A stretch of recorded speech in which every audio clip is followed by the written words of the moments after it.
If you're thinking about buying your first property, be that an investment property such as a buy-to-let, or maybe even purchasing your home, then this video is for you. There are 5 key stages and I'm going to break it down step by step so you are aware of each and every step.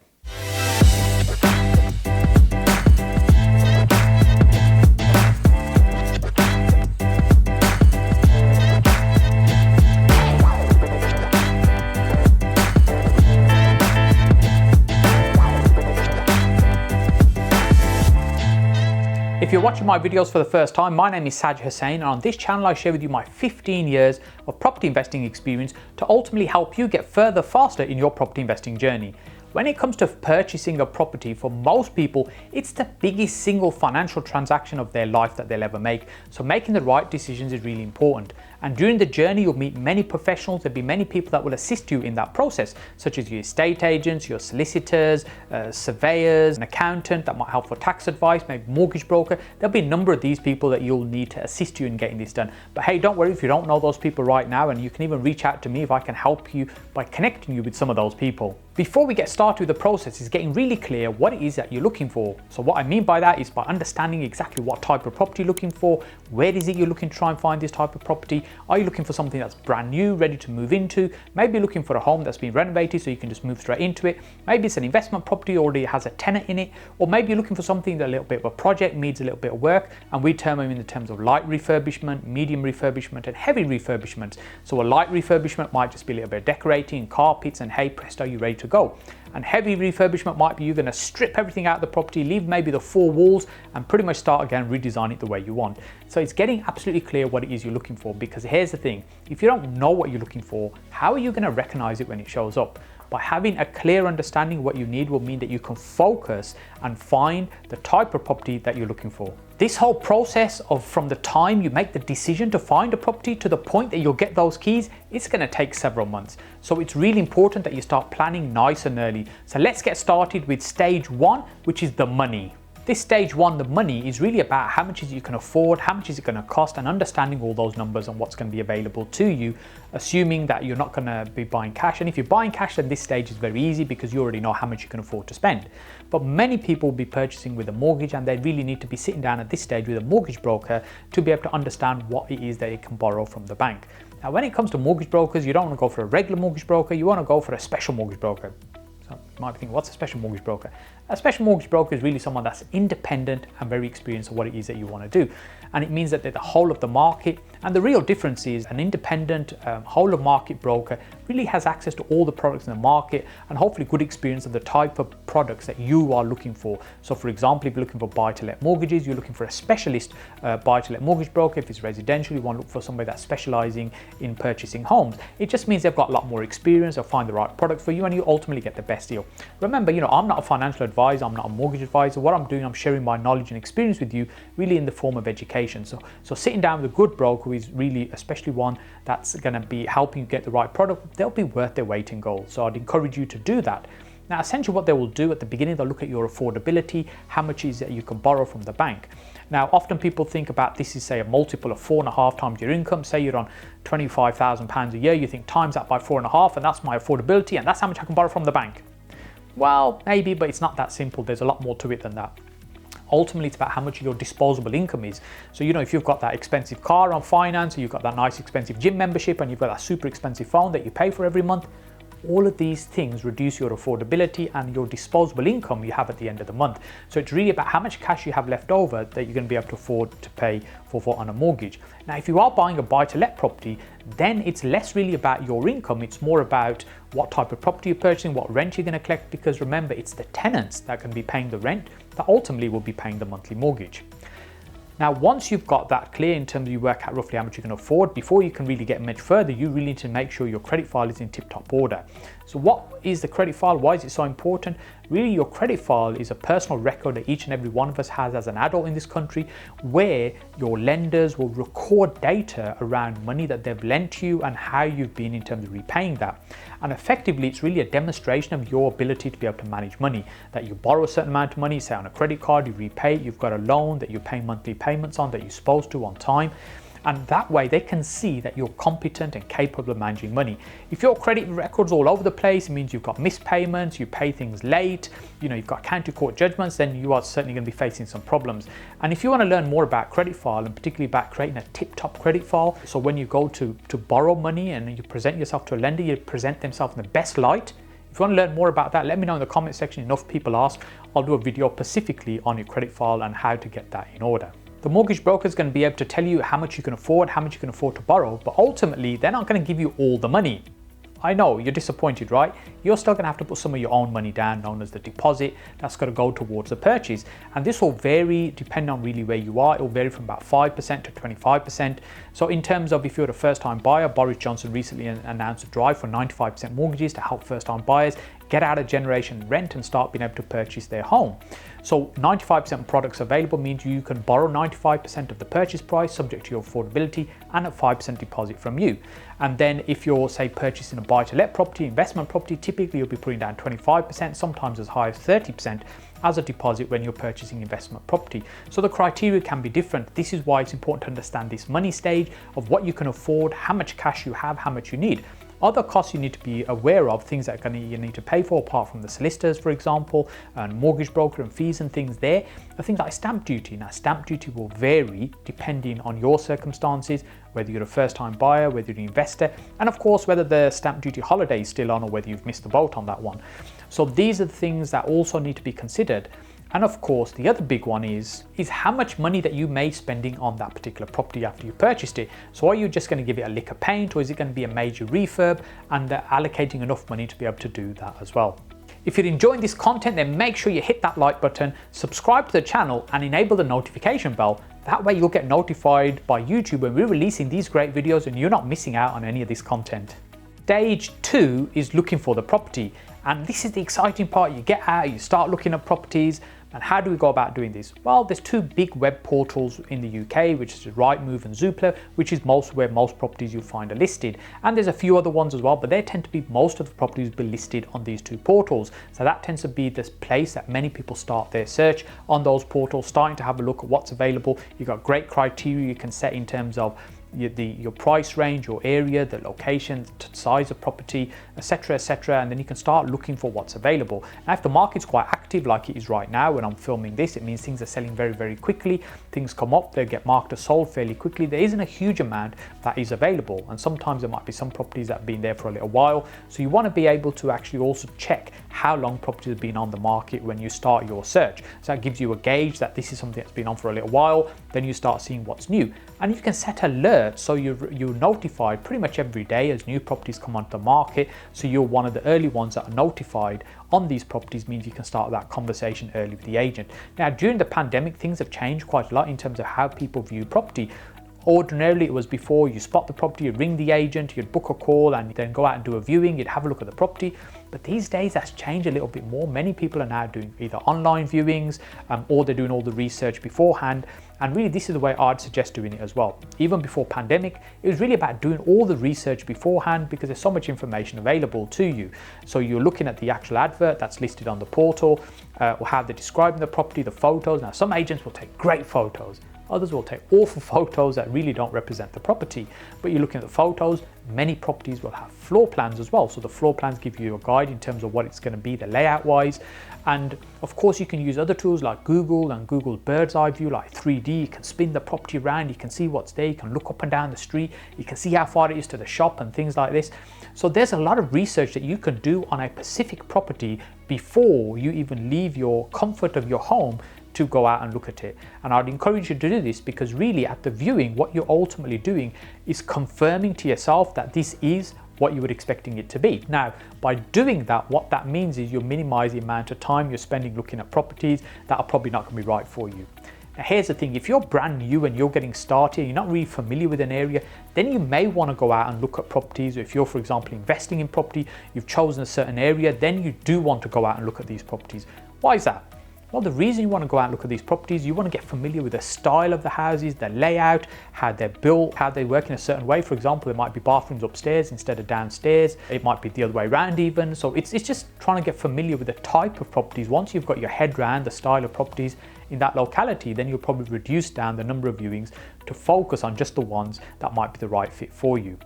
Now, when you're doing the viewing with the estate agent at the property, and the estate agent will show you around, sometimes you might feel pressured because there's other people waiting to view as well. And pre-lockdown, what some agents will do is get all the viewings in together, so you really feel pressured because there's other people interested in the same house. You need to make a decision quickly. And it's a great sales tactic that they use because you see social proof, other people are interested in doing the same thing, interested in the same house. But it's important that you don't feel pressured, that you've got to make the right decision for you.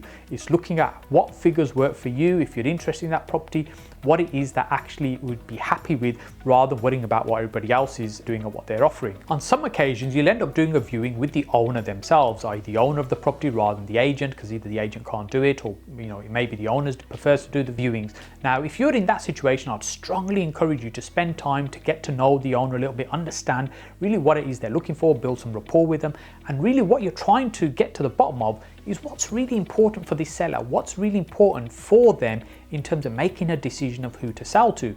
People assume it's going to be the highest price, whoever offers the most money. I can assure you that's not always the case. Sometimes it's other factors that are important to them. For example, who can complete by a certain date, or who can give them flexibility so they can complete further down the road. All these things may be important to somebody, but the agents never tend to ask these questions.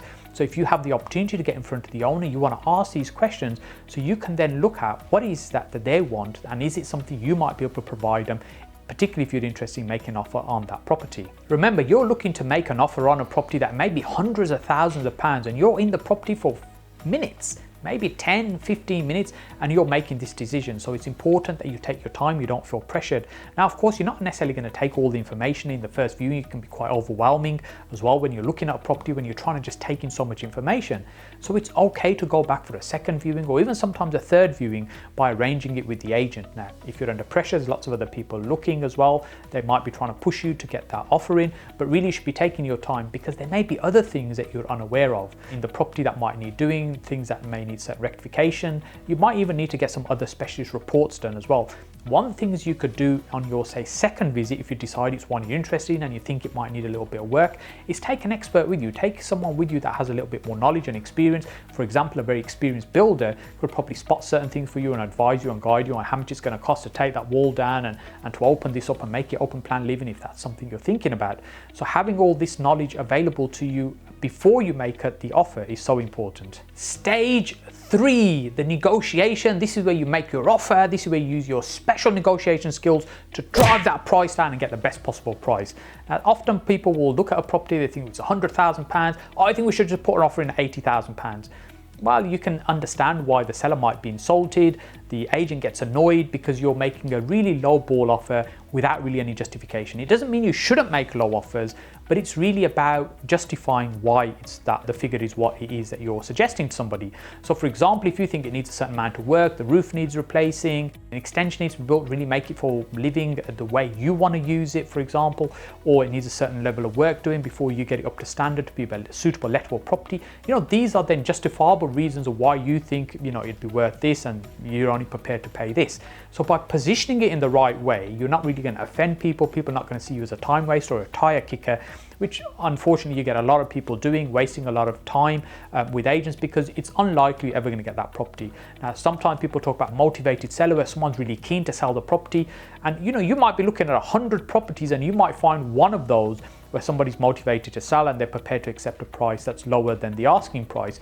But really the mistake people make there is they go looking at properties, making low offers, assuming they're going to find a motivated seller. That's a completely different strategy, where what you need to be doing is looking for the seller that's in a certain situation, as opposed to looking at general houses and making low offers. If that's something you want to learn more about, make sure you pop a message in the comment section below, and I'll look to maybe do a video on that if enough people are asking for finding motivated sellers. At this stage, you need to work out what's the most you're prepared to pay for that property. Now, that doesn't mean that's the figure you give the agent right up front. It may be you're going to offer less than that, but you've already worked out what's the maximum you're prepared to go to. Let's say, for argument's sake, it was £98,000. That's the maximum you're prepared to pay. They're asking for £100,000. You might offer, for example, 96 26,500 as your offer on that particular property. Now what that means is you offered something a little bit less, then there might be a little bit of negotiation, so you've got some room to slightly increase your offer if you need to. And also, it's not a great idea to say it's £90,000, that's my best offer, and then your next offer goes in at £100,000. It's just, you lose all credibility when you do things like that. So it's working out what's the best price that you're prepared to pay, what is it you're prepared to go to, and then look at something less than that as your initial offer, and you start the conversation from there. You never know, they might even prepare to accept your initial offer, they might be okay with that, or it may be you need to increase it slightly. It may even be you don't need to go to your maximum amount to be able to get something agreed. And remember, once something is agreed, and generally it's subject to contract, and what that means is you've still got to go to all the contractual stuff. I see people start celebrating, yes, my offer's been accepted, it's fantastic. Well, all that means is that they've agreed to sell the property to you. You're really at the beginning stages of being able to complete the process before you can get the keys. Now, unfortunately, some properties won't ever reach that stage because they'll be during this next phase that we'll be talking about now. There'll be things that will come up that maybe the seller changes their mind, maybe the buyer changes their mind, and they pull out. And you'll start incurring some costs as well, which we'll talk about in a moment. So it's important that you remember at this stage, all that's happened is they've agreed to sell to you and you've agreed to buy at a certain price. So the agent now will issue what's called a memorandum of sale. It's a document that breaks down who you are, who the other party is, who the solicitors are involved, and then move forward from there. Now, before they will accept your offer though, they'll want to see your ability to be able to buy.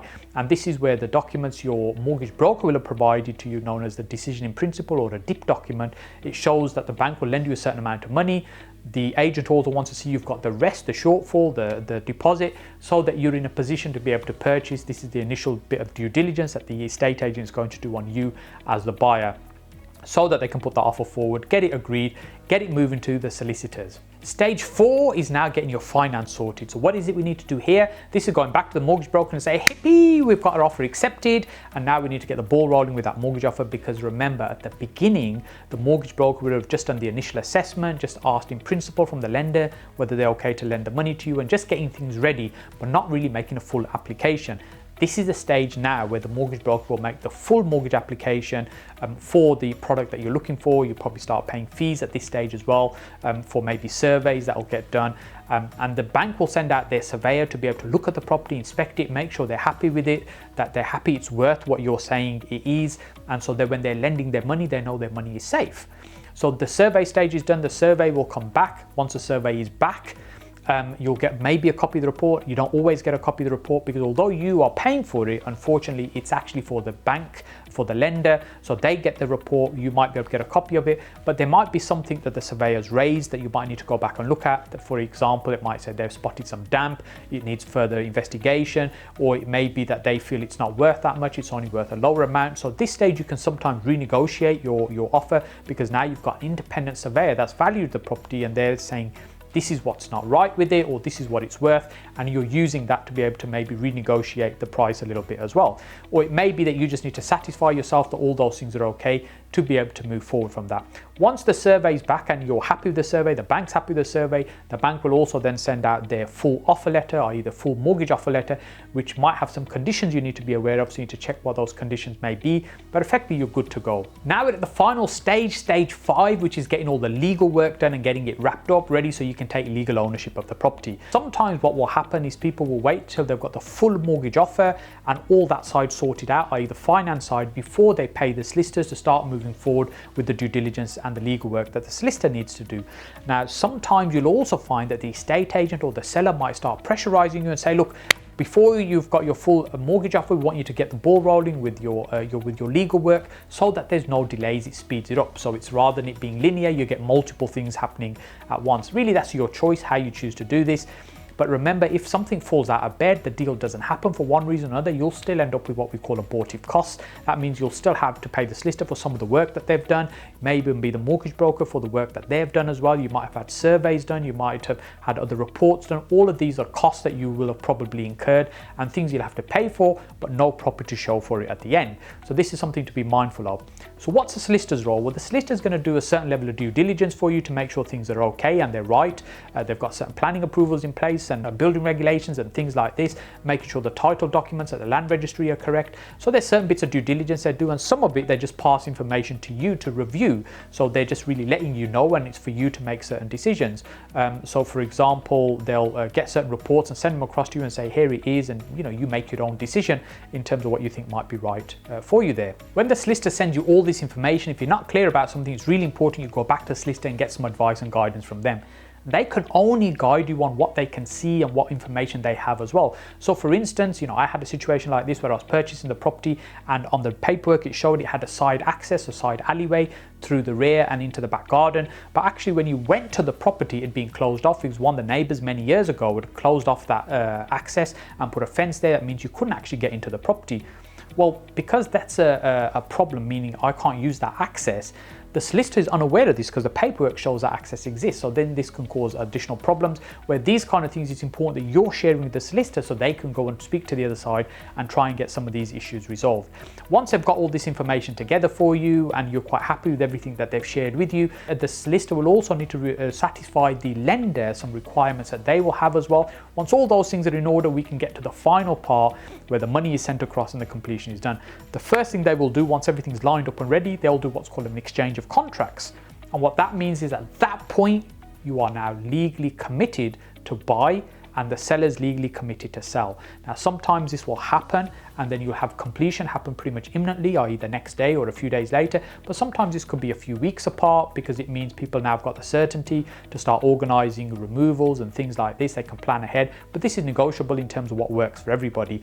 And there may even be a chain, i.e. there's other people, the property that you're purchasing, the people that are selling that property, they might be purchasing another property and that family might be purchasing another property. So you end up creating a chain. So it's about lining everything up for everybody to make sure that the dates work. Now, once exchange happens, as I said, you're legally committed, and then the final part then is the monies are sent across, i.e. the mortgage money is drawn down from the lender, your money is sent across as your deposit, so all the money is there available, ready to be able to send across to the seller solicitor so that you can complete. And completion is when you can actually get the keys. Now that you're aware of the 5 key stages, I've got another great video lined up for you to watch next, just over here.